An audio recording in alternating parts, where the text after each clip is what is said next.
Hello students, good morning. आज का जो हमारा टॉपिक है वो है electrostatics.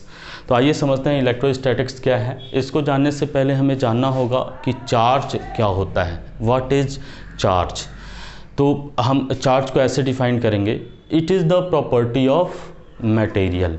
Charge is the property of material by virtue of which material experience or apply magnetic or electric effects is known as charge. The property of material by virtue of which material apply or experience electric and magnetic effect is known as charge.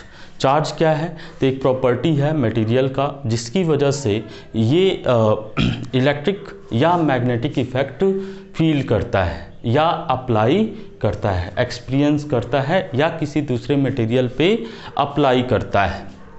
अच्छा, किसी material पे ये जो charge develop हुआ है, ये charge केवल दो तरीके का हो सकता है, या तो वो पॉजिटिव होगा या वो निगेटिव होगा। इसको अभी हम लोग समझेंगे, बस इसको हम जान जाते हैं कि ये होता क्या है। इसकी प्रॉपर्टीज़ के बारे में थोड़ा सा स्टडी कर लेते हैं।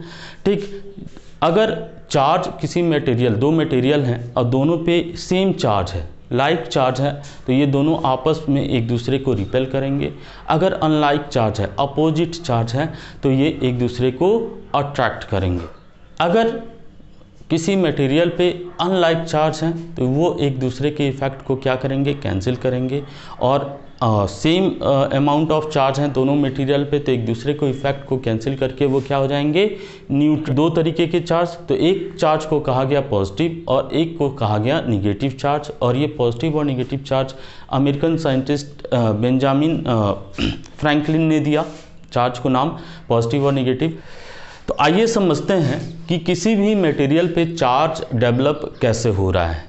एक काम कीजिए, एक इबोनाइड रॉड लीजिए, एक ग्लास का रॉड लीजिए, ठीक, और उस ग्लास के रॉड को कागज़ के छोटे छोटे टुकड़ों के पास लेके जाइए। तो आप क्या देखेंगे कि ग्लास का रॉड जो है उन कागज़ के टुकड़ों को अट्रैक्ट या रिपेल नहीं कर रहा है। लेकिन उसी ग्लास के रॉड को आप क्या कीजिए कि एक वुलन क्लॉथ लीजिए और वुलन क्लॉथ पे रब कीजिए। जब वुलन क्लॉथ पे रब करेंगे, रब करने के बाद उसको उस कागज़ के टुकड़ों के पास लेके जाएंगे, तो अब क्या करेगा, उन्हें अट्रैक्ट कर लेगा। अच्छा, अब एक काम कीजिए, दो ग्लास के रॉड को लीजिए और दोनों ग्लास के रॉड को क्या कीजिए कि वुलन क्लॉथ पे रब कीजिए। जब वुलन क्लॉथ पे रब करेंगे और दोनों को एक दूसरे के पास लेके जाएंगे, तो वो क्या करेगा, उन्हें रिपेल करेगा। अच्छा, एक कंडीशन में अट्रैक्ट कर रहा है, ठीक। क्यों अट्रैक्ट कर रहा है? क्योंकि एक पे जो चार्ज डेवलप हुआ है वो अपोजिट नेचर का है उस कागज़ के टुकड़े के रिस्पेक्ट में, तो वो क्या कर रहा है, उन्हें अट्रैक्ट कर रहा है। लेकिन जब दोनों रॉड को रब किया तो दोनों पे जो चार्ज डेवलप हुआ वो लाइक चार्ज था, सेम चार्ज था, जिसकी वजह से वो एक दूसरे को क्या कर रहे हैं, रिपेल कर रहे हैं। तो यानी कि लाइक चार्ज एक दूसरे को रिपेल करेंगे, अनलाइक चार्ज एक दूसरे को अट्रैक्ट करेंगे। अच्छा, ये हुआ क्यों, उस पर ये प्रॉपर्टी आई कैसे? तो हम नॉर्मल बात करते हैं, ये यूनिवर्स में जितने भी मटेरियल हैं वो सब किससे मिलके बने हुए हैं, एटम से। सबसे किससे मिलके बने हुए हैं, एटम से। अच्छा, ये जो एटम है, एटम किससे मिलके बना हुआ है, तो इलेक्ट्रॉन, प्रोटॉन और न्यूट्रॉन किससे मिलके बना हुआ है, इलेक्ट्रॉन, प्रोटॉन और न्यूट्रॉन। ठीक, हम जानते हैं इलेक्ट्रॉन के ऊपर कैसा चार्ज होता है, इलेक्ट्रॉन कैसा चार्ज होता है, तो निगेटिव। प्रोटॉन पे कैसा चार्ज होता है, पॉजिटिव। और न्यूट्रॉन क्या होता है, न्यूट्रल होता है। कैसा होता है, न्यूट्रल होता है। अच्छा, ये इलेक्ट्रॉन और प्रोटॉन किसी भी एटम में दोनों की संख्या क्या होती है, इक्वल होती है, सेम अमाउंट होता है। जितना इलेक्ट्रॉन होता है उतना ही प्रोटॉन होता है।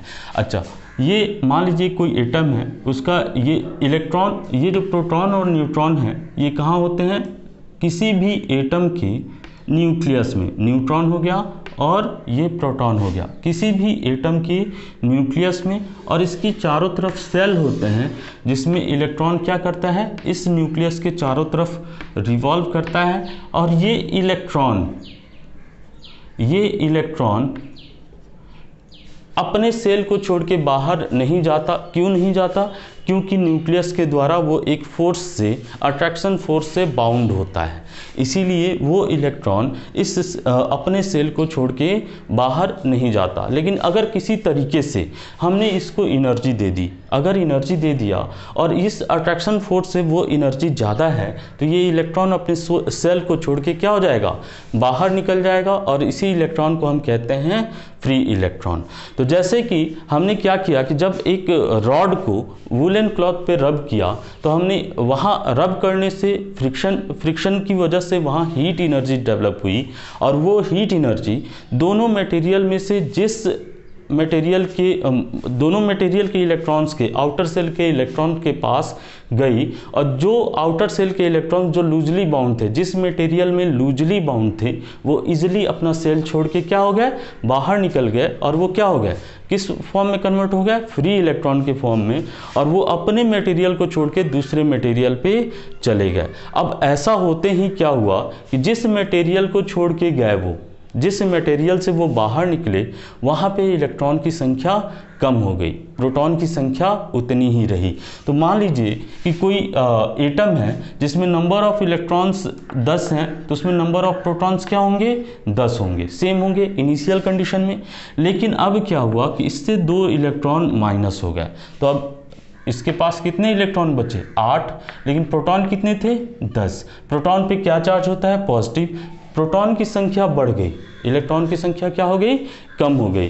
तो प्रोटॉन की संख्या बढ़ते ही उस मटेरियल पे कौन सा चार्ज आ गया, पॉजिटिव चार्ज आ गया। क्यों पॉजिटिव? क्योंकि प्रोटॉन का नेचर क्या होता है, पॉजिटिव होता है, तो उस पर कैसा चार्ज आ गया, पॉजिटिव चार्ज। और जिस मटेरियल पे इलेक्ट्रॉन मूव कर गए, जहाँ पे इलेक्ट्रॉन बढ़ गए, इस पहले मटेरियल को छोड़ के दूसरे मटेरियल पे चले गए, वहाँ इलेक्ट्रॉन की संख्या बढ़ गई, यानी कि उस पर कैसा चार्ज आ गया, निगेटिव। तो किसी मटेरियल पे चार्ज कैसे डेवलप हुआ कि उस पर या तो इलेक्ट्रॉन की संख्या कम हो गई, इलेक्ट्रॉन कम हुआ यानी प्रोटॉन की संख्या बढ़ गई, या इलेक्ट्रॉन की संख्या किसी मटेरियल पे बढ़ गई। जब इलेक्ट्रॉन की संख्या बढ़ेगी तो उस पर कैसा चार्ज आएगा, निगेटिव। इलेक्ट्रॉन की संख्या घटेगी तो किसी मटेरियल पे कैसा चार्ज आएगा, पॉजिटिव। अब हम इस चार्ज की बात करें तो हम नॉर्मली चार्ज में जब भी बात करेंगे तो हम इलेक्ट्रॉन के फ्लो की बात करेंगे, प्रोटॉन के फ्लो की बात नहीं करेंगे। क्यों? क्योंकि प्रोटॉन अपने न्यूक्लियस से बाहर नहीं निकलेगा, इलेक्ट्रॉन सेल में है, इसको हम थोड़ी सी एनर्जी दे के हम इलेक्ट्रॉन को बाहर निकाल सकते हैं। यानी इलेक्ट्रॉन हमारा मूव करेगा, चार्ज के फॉर्म में क्या मूव करेगा, ऑलवेज क्या मूव करेगा, इलेक्ट्रॉन मूव करेगा। अच्छा, अब जैसे चार्ज जो है, ये चार्ज किसी ऑब्जेक्ट पे डेवलप हो गया। अब चार्ज के जो कंडीशन हो सकते हैं, या तो चार्ज रुका हुआ हो सकता है, स्टैटिक चार्ज, ठीक।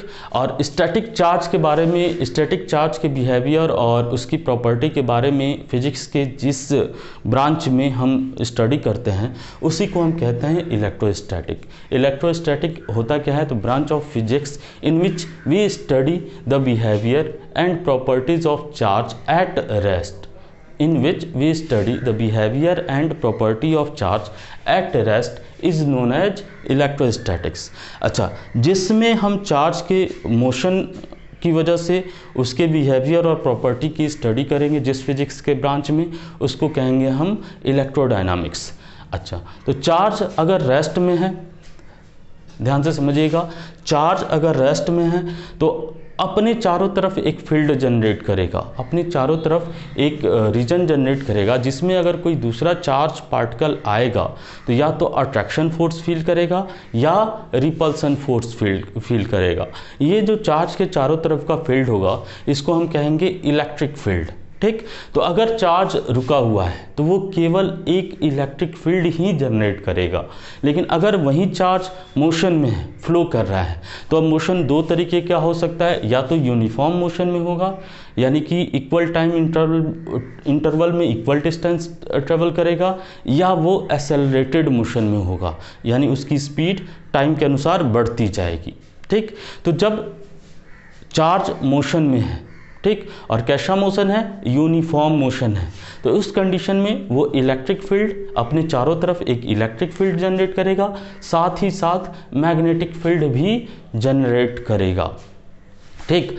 और अगर चार्ज एक्सेलरेटेड मोशन में है तो वो electric field as well as magnetic field और साथ में ही इलेक्ट्रोमैग्नेटिक रेडिएशन भी प्रोड्यूस करेगा।